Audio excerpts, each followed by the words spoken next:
ভাইয়ার বিয়ের গায়ে হলুদের রাতে ভাইয়ার বন্ধু ঈশানের সাথে আমার পরিচয় হল। সে ঢাকা থেকে এসেছিল, দেখতে বেশ হ্যান্ডসাম, লম্বা চড়া, খুব আকর্ষণীয় চেহারার অধিকারী। আমি তাকে এই প্রথম দেখেই ক্রাশ খেয়ে গেলাম। আর এদিকে বিয়েবাড়িতে গায়ে হলুদের হয়েই চলছিল।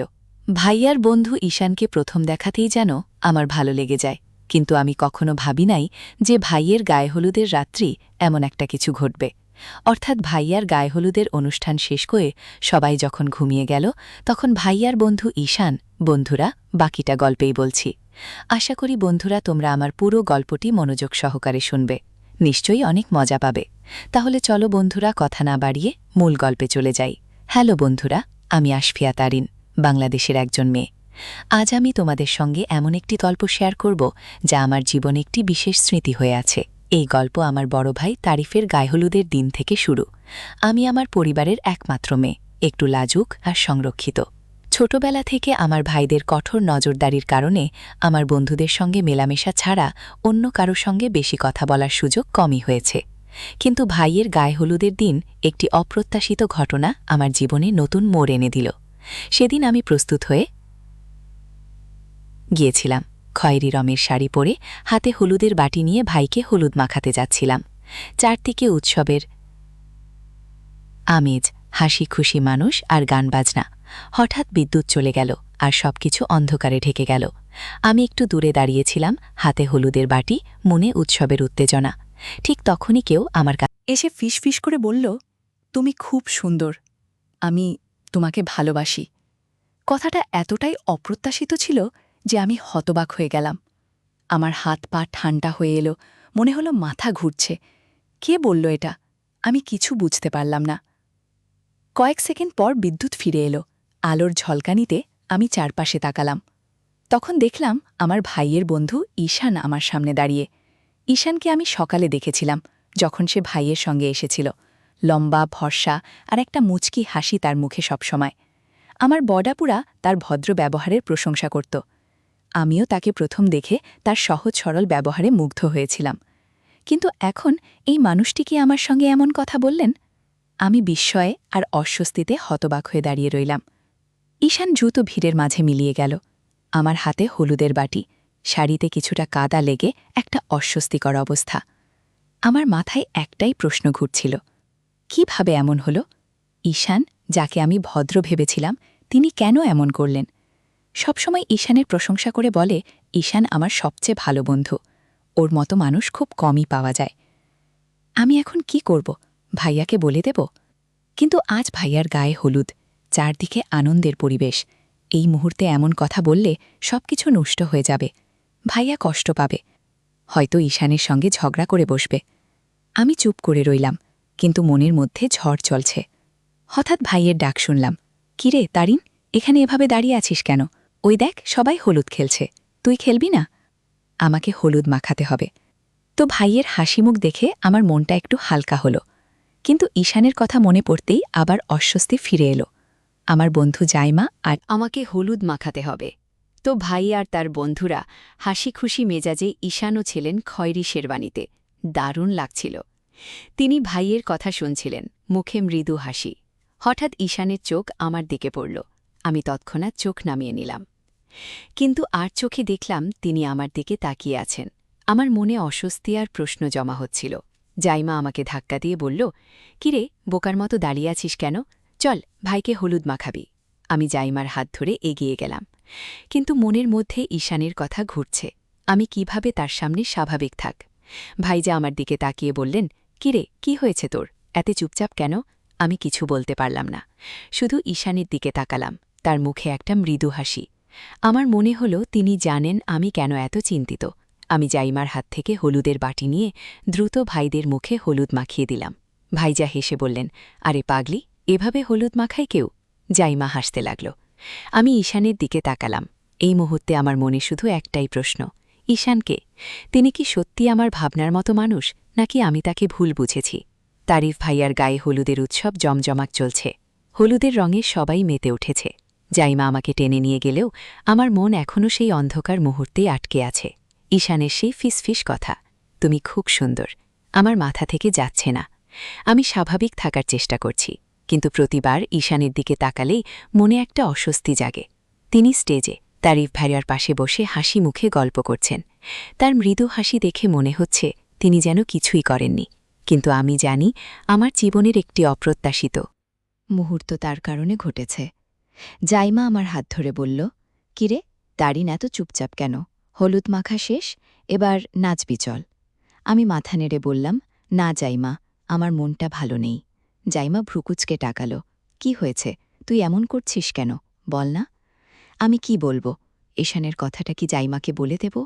কিন্তু জাইমা যদি ভাইজাকে বলে দেয় তাহলে বিয়েবাড়িতে ঝামেলা হয়ে যাবে। আমি মাথা নামিয়ে বললাম, কিছু না, শুধু একটু ক্লান্ত লাগছে। জাইমা কিছু না বলে আমাকে নাচের দলে নিয়ে গেল। নাচের মাঝে আমি বারবার ঈশানের দিকে তাকাচ্ছি। তিনি স্টেজ থেকে নেমে এসে ভাইয়ার বন্ধুদের সঙ্গে হাসি ঠাট্টা করছেন। তার মধ্যে অয়ন্তী আপু আছেন, যিনি ঈশানের সঙ্গে ঢাকা থেকে এসেছেন। অয়ন্তী আপুকে দেখে মনে হচ্ছে তিনি ঈশানের খুব কাছের বন্ধু। হঠাৎ একটা চিন্তা মাথায় এলো, ঈশান কি সবার সঙ্গেই এমন ব্যবহার করেন? আমার দিকে তাকানো, ফিসফিস করে কথা বলা, এটা কি তার স্বভাব? আমার মনে অস্বস্তি বাঁধল। অর্থাৎ আবার বিদ্যুৎ চলে গেল, চারদিক অন্ধকার। আমি ভয়ে জাইমার হাত শক্ত করে ধরলাম। জাইমা হেসে বলল, আরে এত ভয় পাস কেন, এই তো আলো ফিরে আসবে। কিন্তু আমার মন বলছে এই অন্ধকারে আবার কিছু ঘটতে পারে। হঠাৎ কেউ আমার কাঁধে হাত রাখল। আমি চমকে পিছনে তাকালাম, কিন্তু অন্ধকারে কিছুই দেখতে পেলাম না। কে আমি? ফিসফিস করে বললাম। কোনো উত্তর নেই। আমার হাত পা ঠান্ডা হয়ে এলো। ঠিক তখনই আলো ফিরে এলো, আর আমি দেখলাম ঈশান আমার পাশে দাঁড়িয়ে। তুমি ঠিক আছো? দাঁড়িয়ে। ঈশানের গলা শুনে আমি অবাক হলাম। তার চোখে একটা উদ্বেগ, যেন সে সত্যিই আমার জন্য চিন্তিত। আমি কিছু বলার আগেই তিনি বললেন, অন্ধকারে তুমি একটু ভয় পেয়ে গিয়েছিলে, তাই হাত রেখেছিলাম। দুঃখিত যদি ভুল কিছু হয়ে থাকে। আমি কিছু বলতে পারলাম না। তার কথা একটা সরলতা ছিল, কিন্তু আমার মন তখনও অস্বস্তিতে ভরা। আমি শুধু মাথায় নেড়ে বললাম, আমি ঠিক আছি। তিনি মৃদু হেসে চলে গেলেন। আমার মনে একটা ঝড় বয়ে যাচ্ছে। এই মানুষটি কি, তার কথা কি সত্যি, নাকি এটা তার আরেকটা ভুল? উৎসব চলছে, কিন্তু আমার মন অন্য কোথাও। আমি জাইমার পাশে বসে পড়লাম। জাইমা বলল, দারিন, তুই এত অন্যমনস্ক কেন? কিছু তো হয়েছে, বল না। আমি হেসে বললাম, কিছু না। জাইমা শুধু বিডের মধ্যে একটু অস্বস্তি লাগছে। কিন্তু আমার মন বলছে আমি ঈশানের কথা কাউকে বলতে পারছি না। ভাইজাকে তো নয়, জাইমাকেও না। যদি বলি তাহলে কি হবে? ভাইজা তার বন্ধুর ওপর ভরসা হারাবেন। বিয়ের এই আনন্দের মুহূর্ত নষ্ট হয়ে যাবে। আমি চুপ করে রইলাম, কিন্তু মনের মধ্যে একটা যুদ্ধ চলছে। একটু পরে ভাইজা এসে বললেন, দারিন বিল এত চুপচাপ কেন? দেখ, ঈশান এসেছে ঢাকা থেকে, ওর সঙ্গে একটু গল্প কর, ও খুব ভালো ছেলে। আমি চমকে উঠলাম। ভাইজাকে কিছু বুঝতে পেরেছেন? আমি শুধু মাথায় নেড়ে বললাম, আচ্ছা। কিন্তু আমার মন বলছে ঈশানের সঙ্গে কথা বলা আমার পক্ষে সম্ভব না। তার ফিসফিস কথা, তার দৃষ্টি, এসব আমাকে শান্তি দিচ্ছে না। আমি জাইমার হাত ধরে উঠে দাঁড়ালাম। জাইমা, চল, আমরা একটু ঘুরে আসি। জাইমা হেসে বলল, ঠিক আছে চল, কিন্তু তুই যে এত টেনশনে আছিস সেটা আমি বুঝতে পারছি। আমরা বাইরে হাঁটতে শুরু করলাম। দূরে ঈশানকে দেখলাম। তিনি অরন্তী আপুর সঙ্গে হাসি মুখে কথা বলছেন। তার হাসি দেখে আমার মন আরও খারাপ হয়ে গেল। আমি কি তাকে ভুল বুঝেছি, নাকি তিনি সত্যিই এমন একজন জিনিস, সবার সঙ্গে এমন ব্যবহার করেন? আমি জাইমাকে বললাম, জাইমা, তুই ঈশানকে চিনিস? জাইমা হেসে বলল, হ্যাঁ, ও তো ভাইয়ার বন্ধু, খুব ভালো ছেলে, সবাই ওকে পছন্দ করে। কেন, কি হয়েছে? আমি কিছু বলতে গিয়ে থেমে গেলাম। আমার মন বলছে এই গল্পটা এখনই কাউকে বলা ঠিক হবে না, কিন্তু ঈশানের কথা, তার দৃষ্টি, এসব আমাকে শান্তিতে থাকতে দিচ্ছে না। আমি কি করব? তারিফ ভাইয়ার গায়ে হলুদের উৎসব শেষ হলেও আমার মনের ঝড় থামেনি। যাই আমার সঙ্গে বাইরে ঘুরতে বেরিয়েছি, কিন্তু চোখ বারবার ঈশানের দিকে চলে যাচ্ছে। তিনি অয়ন্তী আপুর সঙ্গে হাসি মুখে কথা বলছেন, যেন কিছুই হয়নি। আমার মন বলছে তাকে এড়িয়ে চলাই ভালো, কিন্তু তার সেই ফিসফিস কথা, তুমি খুব সুন্দর। জাইমা আমার হাত ধরে বলল, তারিন, তুই এত চুপচাপ কেন? কিছু তো হয়েছে, আমাকে বলবি না? আমি মাথা নেড়ে বললাম, কিছু না যাই, মা শুধু একটু ক্লান্ত। কিন্তু আমার মনের ভেতরটা অস্থির। আমরা বাড়ির উঠোনে ফিরে এলাম। সেখানে ভাইজা আর তার বন্ধুরা আড্ডা দিচ্ছেন। ঈশান তাদের মাঝে হাসি মুখে কথা বলছেন। ভাইজা আমাকে দেখে ডাকলেন, তারিন এদিকে আয়, ঈশানের সঙ্গে পরিচয় করিয়ে দিই। আমার মনটা অস্থির হয়ে উঠল। এখন কি করব? তার সামনে গেলে কি আমি স্বাভাবিক থাকতে পারব? আমি ধীরে এগিয়ে গেলাম। ঈশান আমার দিকে তাকিয়ে মৃদু হাসলেন।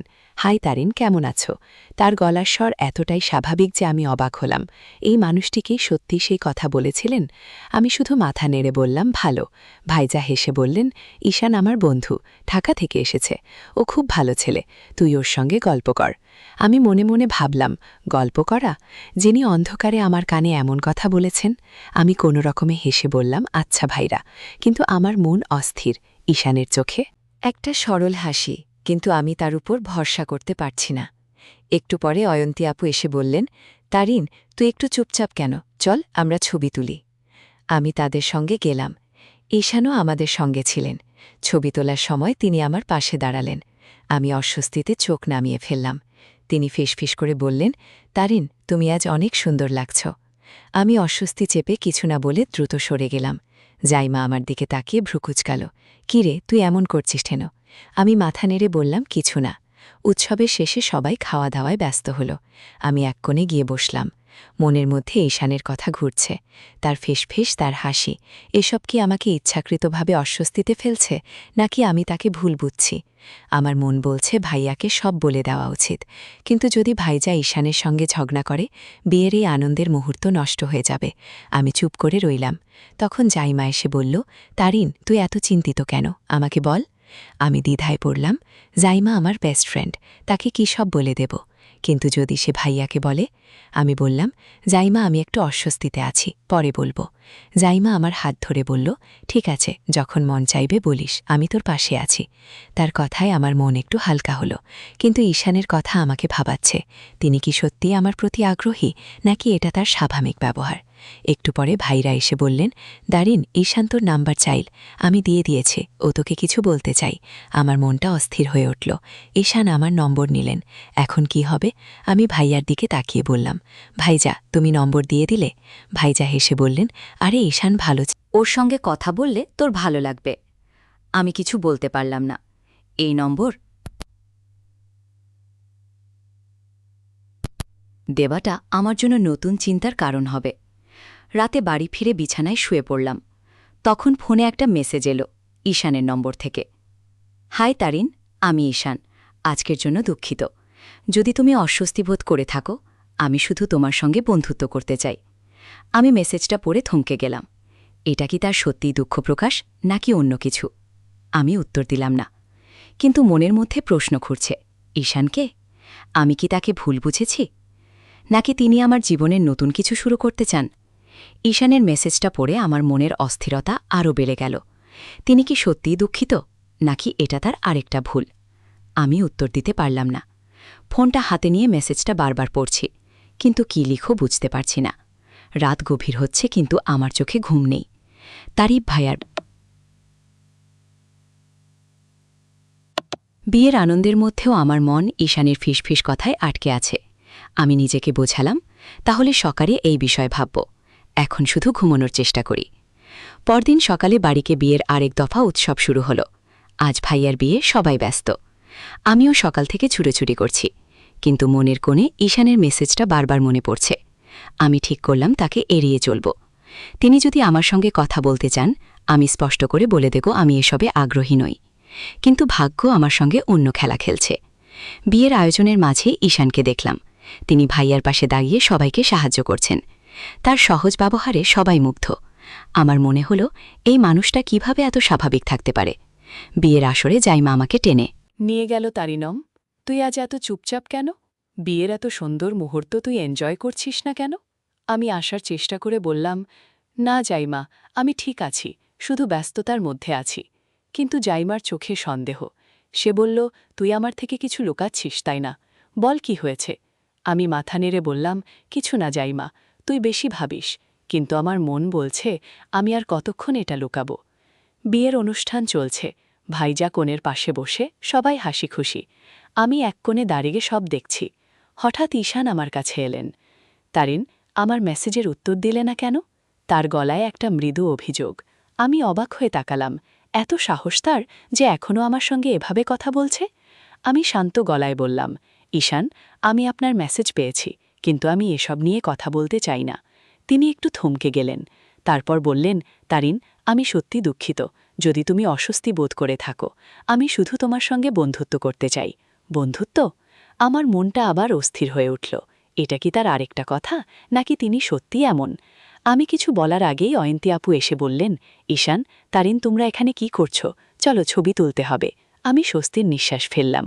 অয়ন্তী আপুর কথায় আমি ঈশানের সঙ্গে কথা থেকে বাঁচলাম, কিন্তু ছবি তোলার সময় তিনি আবার আমার পাশে দাঁড়ালেন। আমি অস্বস্তিতে চোখ নামিয়ে ফেললাম। তিনি ফিসফিস করে বললেন, তারিন, তুমি যদি আমার সঙ্গে কথা বলতে না চাও, আমি জোর করব না, কিন্তু আমি সত্যি তোমাকে একজন ভালো বন্ধু হিসেবে দেখি। আমি কিছু না বলে সরে গেলাম। বিয়ের অনুষ্ঠান শেষ হলো। ভাই আর ভাবি সবার মাঝে হাসি মুখে। আমি জাইমার পাশে বসে আছি। জাইমা বলল, তারিন, আমি লক্ষ্য করেছি ঈশান তোর দিকে বারবার তাকাচ্ছে। কিছু হয়েছে নাকি? আমি চমকে উঠলাম। জাইমাকে কিছু বুঝে ফেলেছে?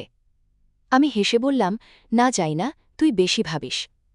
কিন্তু আমার মন বলছে জাইমা ঠিকই ধরেছে। ঈশানের দৃষ্টি আমার দিকে বারবার যাচ্ছে।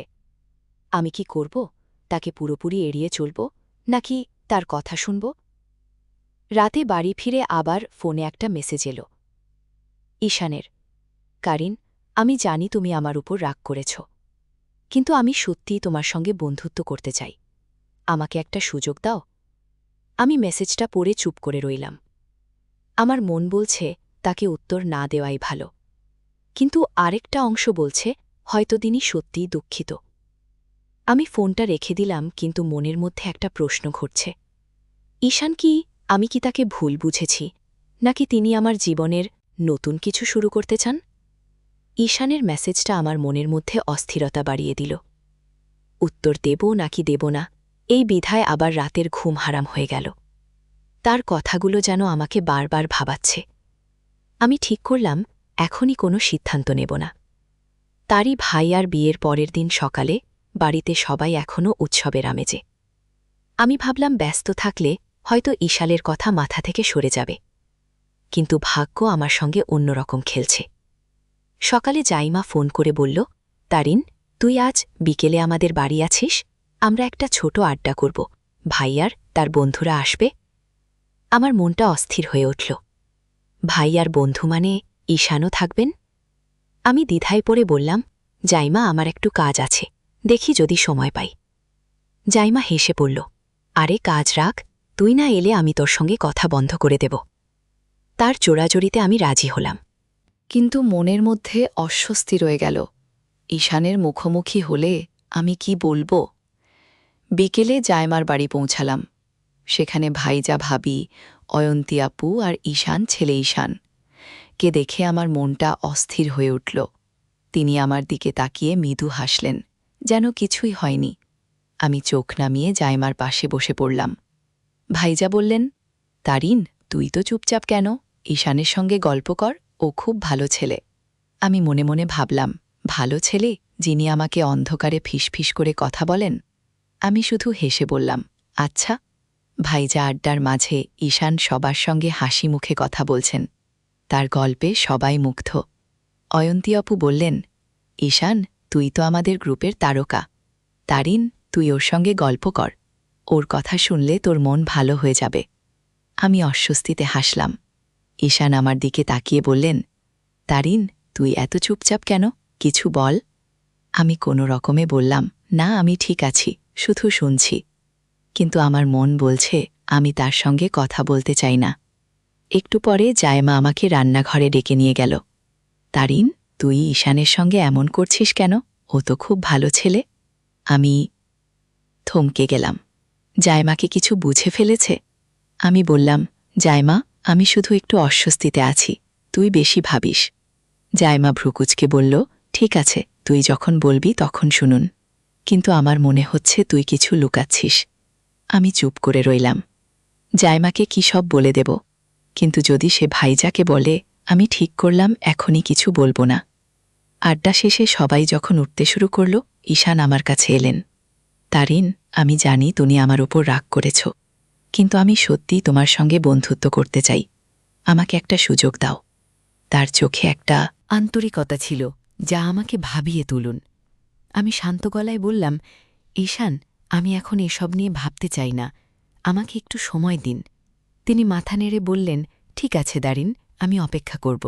তার কথায় আমার মন আরও বিধায় পড়ল। তিনি কি সত্যিই আন্তরিক? বাড়ি ফিরে রাতে ফোনে আরেকটা মেসেজ এলো ঈশানের। দারিন, আমি আজ তোমার সঙ্গে সময় কাটিয়ে ভালো লেগেছে। তুমি যদি কথা বলতে চাও, আমি সব সময় আছি। আমি মেসেজটা পড়ে চুপ করে রইলাম। আমার মন বলছে তাকে উত্তর দেওয়া ঠিক হবে না, কিন্তু তার কথাগুলো আমার মনে একটা অদ্ভুত অনুভূতি তৈরি করছে। আমি কি তাকে ভুল বুঝেছি? আমি ফোনটা রেখে দিলাম, কিন্তু মনের মধ্যে একটা প্রশ্ন ঘুরছে। ঈশানের সত্যিকারের উদ্দেশ্য কি? আমি কিভাবে বুঝব? তিনি কি ঈশানের? মেসেজগুলো আমার মনের মধ্যে একটা টানাপোড়েন তৈরি করছে। তার কথাগুলো যেন আমাকে ভাবিয়ে তুলছে। আমি ঠিক করলাম এখনই কোনো উত্তর দেব না। ভাইয়ার বিয়ের পরের কয়েকটা দিন কেটে গেল বাড়িতে। এখনও অতিথিরা আছে, তবে ঈশান ভাইয়ার বন্ধুদের সঙ্গে ঢাকায় ফিরে গেছেন। আমি ভেবেছিলাম তার চলে যাওয়ায় আমার মনটা হালকা হবে, কিন্তু উল্টো হল। তার মেসেজগুলো ফোনে রয়ে গেছে, আর ফোনটা হাতে নিলেই তার কথা মনে পড়ে। একদিন সকালে জাইমা ফোন করল। তারিন, তুই এত চুপচাপ কেন? কিছুটা হয়েছে? আমাকে বলবি না? জাইমার গলায় উত্তাপ্তা। আমি দ্বিধায় পড়লাম। জাইমা আমার বেস্ট ফ্রেন্ড, তাকে সব বলতে ইচ্ছে করছে, কিন্তু যদি সে ভাইয়াকে বলে দেয়? আমি হেসে বললাম, জাইমা, তুই বেশি ভাবিস। আমি ঠিক আছি। কিন্তু জাইমা, থাম না লিন, আমি তোকে এতদিন ধরে চিনি। তুই কিছু লুকাচ্ছিস। ঈশানের সঙ্গে কিছু হয়েছে, তাই না? আমার মনটা অস্থির হয়ে উঠল। জাইমা কিভাবে বুঝ? আমি চুপ করে রইলাম। জাইমা আবার বলল, দেখ তারিন, আমি তোর বন্ধু, তুই আমাকে সব বলতে পারিস, আমি কাউকে কিচ্ছু বলবো না। তার কথায় আমার মনটা হালকা হলো।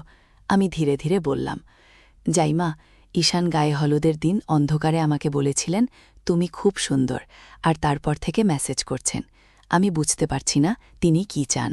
জাইমা অবাক হয়ে বলল, সিরিয়াসলি ঈশান? তুই কি বললি তাকে? আমি বললাম, আমি কিছুই বলিনি, আমি অস্বস্তি বোধ করেছি। জাইমা, তিনি ভাইয়ার বন্ধু, এভাবে কথা বলে কি ঠিক? জাইমা একটু ভেবে বলল, তারিন, ঈশান খুব ভালো মানুষ, হয়তো তিনি তোকে বন্ধু হিসেবেই দেখেন, তুই একটু কথা বলে দেখ। আমি মাথা নেড়ে বললাম, না জাইমা, আমি এখন এসব নিয়ে ভাবতে চাই না। জাইমা হেসে বলল, ঠিক আছে, তুই যেমন ভালো বুঝিস, কিন্তু আমার মনে হয় তুই তাকে একটা সুযোগ দিতে পারিস। জাইমার কথায় আমাকে ভাবিয়ে তুলল। আমি কি ঈশানকে ভুল বুঝেছি? তার কথাগুলো কি সত্যি আন্তরিক? সেদিন রাতে ফোনে আর একটা মেসেজ এলো ঈশানের। তারিন, আমি জানি তুমি আমার উপর রাগ করেছ, কিন্তু আমি শুধু বলতে চাই তুমি আমার কাছে একজন ভালো বন্ধু হতে পারো। প্লিজ একটা সুযোগ দাও। আমি মেসেজটা পড়ে চুপ করে রইলাম। তার কথাগুলো আমার মন ছুঁয়ে গেল, কিন্তু আমার ভেতরের সন্দেহটা এখনও রয়ে গেছে। আমি কোনো উত্তর দিলাম না। পরদিন সকালে ভাইজা আমাকে ডেকে বললেন, তারিন, ঈশান ফোন করেছিল, ও তোর সঙ্গে কথা বলতে চাই। তুই কি ওর মেসেজের উত্তর দিসনি? আমি চমকে উঠলাম। ঈশান ভাইজাকে বলেছেন। আমি দ্রুত বললাম, ভারী আমি ব্যস্ত ছিলাম, পরে উত্তর দেব। ভাইজা হেসে বললেন, ঈশান ভালো ছেলে, ওর সঙ্গে কথা বললে তোর ভালো লাগবে। আমি মাথা নেড়ে চুপ করে রইলাম, কিন্তু মনের মধ্যে প্রশ্ন ঘুরছে, ঈশান কি? ভাইজা কি সব বলেছেন নাকি শুধু কথা বলার কথা বলেছেন? দিন কয়েক পরে ঈশান আবার মেসেজ পাঠালেন, তারিন, আমি ঢাকায় আছি, কিন্তু তোমার সঙ্গে কথা বলার জন্য মন ছটফট করছে। তুমি যদি একটু কথা বলতে আমি খুব খুশি হতাম। এবার আমার কোনটা একটু নরম হলো। তার কথাগুলো যেন আমার মনে একটা আলতো ছোঁয়া দিচ্ছে। আমি ভাবলাম হয়তো তাকে একটা সুযোগ দেওয়া উচিত। আমি লিখলাম, ঈশান, আমি আপনার মেসেজ পেয়েছি, আমি এখনও একটু দ্বিধায় আছি, আমাকে একটু সময় দিন। মেসেজটা পাঠানোর পর আমার মনটা হালকা লাগল, কিন্তু তার উত্তর এলো তৎক্ষণাৎ, ঈশান, আমি অপেক্ষা করব, তুমি যখন প্রস্তুত হবে আমি তখন কথা বলবো। তার কথায় আমার মন আরও দ্বিধায় পড়ল। আমি কি তাকে ভুল বুঝেছি? ঈশানের শেষ মেসেজটা আমার মনকে নরম করে দিল। তার কথাগুলোর মধ্যে একটা আন্তরিকতা ছিল যা আমাকে ভাবিয়ে তুলল। আমি কি তাকে ভুল বুঝেছি? আমি ঠিক করলাম তাকে একটা সুযোগ দেব, কিন্তু তার সঙ্গে কথা বলার আগে আমার মনের সন্দেহ দূর করতে হবে। আমি জায়মাকে ফোন করে বললাম, জায়মা, আমি ঈশানের সঙ্গে কথা বলার কথা ভাবছি, কিন্তু আমার মনে এখনও সন্দেহ আছে। তুই কি বলিস জায়মা? হেসে বলল, তারিন, তুই একটু কথা বলে দেখ। ঈশান খুব ভালো মানুষ, ভাইজা তোর গুণগান গায়, তুই ওকে একটা সুযোগ দে। জায়মার কথায় আমি সাহস পেলাম। সেদিন রাতে আমি ঈশানকে মেসেজ করলাম, ঈশান, আমি আপনার সঙ্গে কথা বলতে চাই, কিন্তু আমার কিছু প্রশ্ন আছে, আপনি কি সত্যি আন্তরিক? তার উত্তর এলো তৎক্ষণাৎ, ঈশান, আমি খুব খুশি যে তুমি আমাকে মেসেজ করেছ। আমি সত্যি তোমার সঙ্গে বন্ধুত্ব করতে চাই। তুমি যা জানতে চাও আমাকে জিজ্ঞেস করো, আমি সব উত্তর দেব। তার কথায় আমার মনটা হালকা হলো। আমি লিখলাম, আচ্ছা, আমরা কাল কথা বলার পরদিন সকালেই ঈশান আমাকে ফোন করলেন। তার গলায় একটা উষ্ণতা ছিল। তারিন, তুমি কেমন আছো? আমি একটু দ্বিধা নিয়ে বললাম, ভালো, আপনি কেমন আছেন? তিনি হেসে বললেন, আমি ভালো, কিন্তু তোমার কথা খুব মনে পড়ছিল। তুমি আমার মেসেজের উত্তর দিয়েছ, এটা আমার জন্য অনেক। আমি সরাসরি প্রশ্ন করলাম, ঈশান, আপনি গায়ে হলুদের দিন আমাকে অন্ধকারে কেন বলেছিলেন তুমি খুব সুন্দর? আমি খুব অস্বস্তিতে পড়েছিলাম। তিনি একটু থামলেন, তারপর বললেন, তারিন, আমি সত্যি দুঃখিত। আমি তোমাকে দেখে খুব ভালো লেগেছিল, কিন্তু আমার ওইভাবে বলাটা ভুল ছিল। আমি শুধু তোমার সঙ্গে কথা শুরু করতে চেয়েছিলাম। তার কথায় আমার মনটা একটু নরম হল। তিনি আরও বললেন, তারিন, আমি তোমার সঙ্গে বন্ধুত্ব করতে চাই। আমি জানি তুমি আমাকে এখনও পুরোপুরি ভরসা করতে পারছ না, কিন্তু আমি অপেক্ষা করব। আমি চুপ করে শুনলাম। তার কথাগুলো আমার মনে একটা নতুন অনুভূতি তৈরি করল। আমি বললাম, আচ্ছা ঈশা, আমি আপনার সঙ্গে কথা বলবো, কিন্তু আমাকে সময় দিতে হবে। তিনি হেসে বললেন, অবশ্যই তারিন, আমি তোমার জন্য অপেক্ষা করব। এরপর থেকে ঈশান প্রতিদিন আমাকে মেসেজ করতেন, কখনো ছোট ছোট গল্প, কখনো তার দিনের কথা। আমিও ধীরে ধীরে তার সঙ্গে কথা বলতে শুরু করলাম। তার কথায় একটা সরলতা ছিল, যা আমার মন ছুঁয়ে যাচ্ছিল। একদিন তিনি বললেন, তারিন, তুমি যদি কখনো ঢাকায় আসো, আমি তোমাকে আমার প্রিয় কফি শপে নিয়ে যাব। আমি হেসে বললাম, দেখি ঈশান, আমি তো এত সহজে ঢাকায় যাই না। তিনি হেসে বললেন, তাহলে আমি তোমার কাছে আসব। তার কথায় আমার মুখে হাসি ফুটু। কয়েক সপ্তাহ কেটে গেল। আমি আর ঈশান নিয়মিত কথা বলছি। তার কথাগুলো আমার মনে একটা হালকা আনন্দ দিচ্ছে। কিন্তু আমার মনের এক কোণে এখনও সন্দেহ আছে।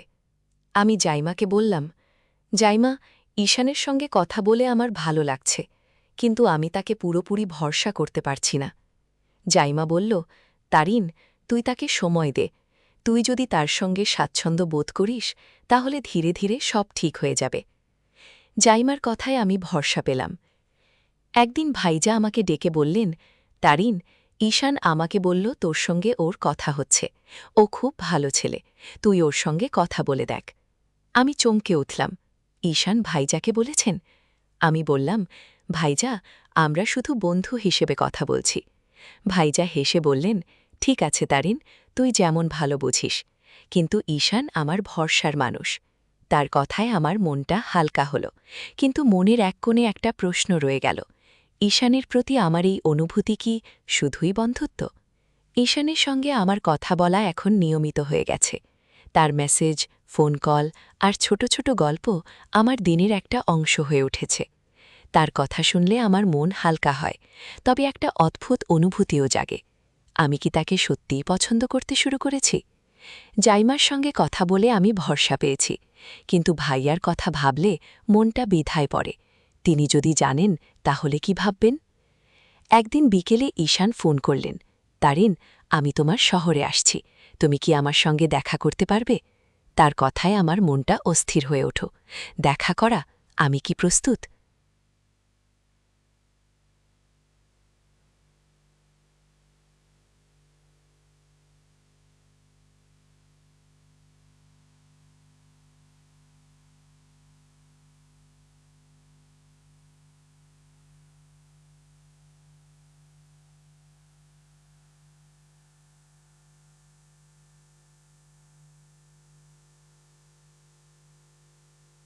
সব বললাম। সে হেসে বলল, তারিন, তুই এত ভাবিস কেন? ঈশান তোকে বন্ধু হিসেবে পছন্দ করে, তুইও তোকে পছন্দ করিস, তাই না? আমি বললাম, জায়মা, আমি জানি না, আমার মনে হচ্ছে আমি ওকে পছন্দ করি, কিন্তু আমার ভয় করছে। জায়মা বলল, ভয়ের কি আছে, আমি তোর সঙ্গে থাক, চল দেখা কর। তার কথায় আমি রাজি হলাম। আমরা ঠিক করলাম একটা কফি শপে দেখা করব। জায়মা আমার সঙ্গে থাকবে, যাতে আমি অস্বস্তি না বোধ করি। দেখার দিন এলো। আমি আর জায়মা কফি শপে পৌঁছালাম। ঈশান ইতিমধ্যে সেখানে বসেছিলেন। তার মুখে একটা সরল হাসি। তিনি উঠে আমাদের স্বাগত জানালেন। তারিন, জায়মা, তোমরা এসেছ, আমি খুব খুশি। আমি হালকা হাসি দিয়ে বসলাম। জায়মা আমাকে ধাক্কা দিয়ে বলল, কিরে, এখনও চুপচাপ? আমি হেসে চুপ করে রইলাম। ঈশান বললেন, তারিন, আমি জানি তুমি গায়ে হলুদের দিন আমার কথায় অস্বস্তি বোধ করেছিলে। আমি সত্যি দুঃখিত। আমি শুধু তোমার সঙ্গে বন্ধুত্ব করতে চাই। তার কথাগুলো আমার মন ছুঁয়ে গেল। আমি বললাম, ঈশান, আমি আপনাকে এখনও পুরোপুরি ভরসা করতে পারছি না, কিন্তু আমি চাই আমরা বন্ধু হিসেবে এগোই। তিনি হেসে বললেন, তারিন, আমি এতেই খুশি। আমরা ধীরে ধীরে এগোব। সেদিন আমরা অনেক গল্প করলাম। ঈশানের জীবনের ছোট ছোট গল্প, তার স্বপ্ন আর হাসি, এসব আমার মনে একটা উষ্ণতা ছড়িয়ে দিল। আমি বুঝলাম আমি তাকে ভুল বুঝেছিলাম। কয়েক মাস কেটে গেল। আমি আর ঈশান নিয়মিত কথা বলছি। তার সঙ্গে কথা বলে আমার মন ভরে যায়। একদিন তিনি বললেন, তারিন, আমি তোমাকে একটা কথা বলতে চাই। আমি তোমাকে বন্ধু হিসেবে খুব পছন্দ করি। তুমি যদি চাও আমরা আমাদের বন্ধুত্বকে আরও এগিয়ে নিতে পারি। আমি চুপ করে রইলাম। তিনি আবার বললেন, তারিন, আমি জানি তুমি এখনও পুরো প্রস্তুত নাও। আমি অপেক্ষা করব। আমি ধীরে বললাম, ঈশান, আমিও আপনাকে পছন্দ করি। কিন্তু আমি চাই আমাদের পরিবার জানুক। আমি ভাইয়াকে বলতে চাই। ঈশান হেসে বললেন, তারিন, আমিও তোমার ভাইয়া তোমার আমার ব্যাপারে কথা বলবো। আমি চাই সবকিছু সুন্দরভাবে হোক। আমরা ভাইয়াকে সব বললাম। প্রথমে ভাইজা একটু অবাক হলেন, কিন্তু পরে হেসে বললেন, তারিন, ঈশান আমার বেস্ট ফ্রেন্ড। ও যদি তোকে ভালোবাসে, পছন্দ করে, তাহলে আমার কোনো আপত্তি নাই। আমি খুশি। আমাদের পরিবারও ধীরে ধীরে আমাদের সম্পর্ক মেনে নিল। কয়েক মাস পর আমাদের ধুমধাম করে বাগদান হল। ঈশান আমার জীবনে এলো হঠাৎ বৃষ্টির মতো, আর আমার মনের সব সন্দেহ দূর করে দিল। বন্ধুরা, ভালোবাসা কার জীবনে কিভাবে আসে তা কেউ বলতে পারে না। কখনো কখনো সেটা হঠাৎ বৃষ্টির মতোই হয়ে থাকে, যা এসে জীবনটাকে এক পলকের মধ্যেই নতুন বর্ষার রঙে রাঙিয়ে দেয়। আমি আর ঈশানে একে অপরের প্রতি পরস্পরের প্রতি বিশ্বাস আর ভালোবাসার মধ্যে দিয়ে আমাদের স্বপ্নকে এগিয়ে নিয়েছি। তোমরাও যদি কারো সঙ্গে সম্পর্ক করতে চাও, তবে সততা আর ধৈর্য নিয়ে এগো। সত্যিকারের ভালোবাসা কখনো হারায় না। বন্ধুরা, আমার গল্পটি যদি তোমাদের ভালো লাগে, তাহলে লাইক, শেয়ার এবং সাবস্ক্রাইব করে পাশে থেকো। আর তোমরা এতক্ষণ ধৈর্য ধরে গল্পটি শোনার জন্য তোমাদের সবাইকে অসংখ্য ধন্যবাদ।